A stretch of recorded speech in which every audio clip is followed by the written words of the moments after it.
पुराने यूरोपीय गांव के किनारे स्थित एक जर्जर चर्च में फादर एलियास अकेले रहते थे। चारों ओर घना अंधकार, टूटी खिड़कियां और झिलमिलाती मोमबत्तियों की लौ उस स्थान को और रहस्यमयी बना देती थी। एक रात तूफानी हवाएं चल रही थी जब चर्च के दरवाजे अचानक अपने आप खुल गए। दरवाजे पर एक अजनबी औरत खड़ी थी। उसके गले में एक पुराना चांदी का लॉकेट लटका था।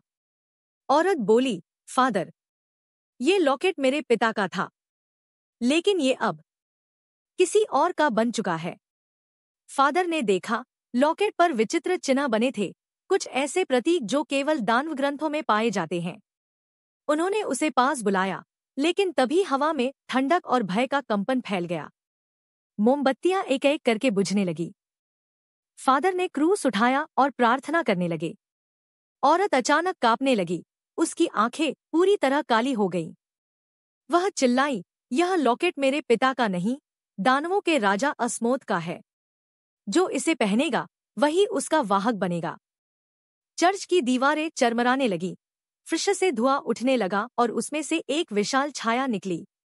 वह दानव अस्मोथ था, उसके हाथों में आग की लपटें, आंखों में जलता हुआ लाल क्रोध। वह गर्जा, वह लॉकेट मेरा है, मनुष्य, उसे लौटाओ, नहीं तो तुम्हारी आत्मा ले लूंगा। फादर एलियास ने पवित्र जल छिड़कते हुए कहा, तेरा यह स्थान नहीं, अस्मोथ, लौट जा नर्क में।